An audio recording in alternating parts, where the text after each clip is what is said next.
السلام عليكم ورحمة الله وبركاته. رمضان مبارك dhammaan asxaabta ku xiran channelka.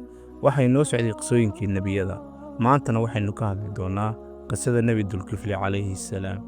Nebi Dulkifli calayhi salaam waa mid ka mid ah nebiyada Alla oo ku xusay Qur'aanka Kariimka ah. Waxaana Qur'aanka lagu sheegay 2 jeer, gaar ahaan Suuratul Anbiyaa iyo Suuratul Saad. Waxaana la sheegay inuu ahaa nin cadaalad badan, samir badan, sidoo kalena cibaado badan. Waxaa la sheegaa inuu jiray boqor duqoobay oo doonayay qof xilka ka dhaxla, wuxuuna shardi ku xiray qofka xilka qabanaya inuu lahaado 3 astaamood. Astaamahaasina waxaa ka mid ahaa inuusan qofkaas habeenkii seexan, iyo sidoo kale inuusan xanaaqin, iyo sidoo kale inuu ahaado qof walba cadaalad sameeya. Dadkii ayuu weydiiyey, qof walbana wuxuu ka cabsaday mas'uuliyaddaas ilaa uu ka imaaday Nebi Dulkifli oo yiri aniga ayaa qaadaya ballantaas.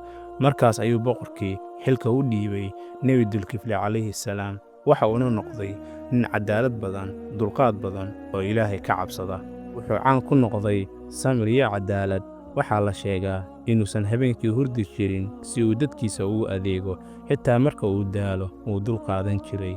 Markuu la kulmay imtixaanka adag oo shaydaan isku dayay inuu ka careysiiyo, waa uu ka adkaaday uuna dulqaatay. Sababtaas awgeedna Allah subxaanahu wa tacaala wuxuu Qur'aan ku tilmaamay inuu yahay mid samir badan oo wanaagsan. Nebi Dulkifli calayhi salaam wuxuu tusaale u yahay dulqaadka, cadaaladda iyo daacadnimada. Wuxuuna na baray in dulqaadka iyo cadaaladda ay yihiin dariiqyadii nebiyada.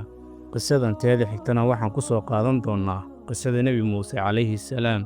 intaynu isaga imanayno kulan dambe, waxaan idinkaga tegayaa assalaamu calaykum waraxmatullaahi wabarakaatuh.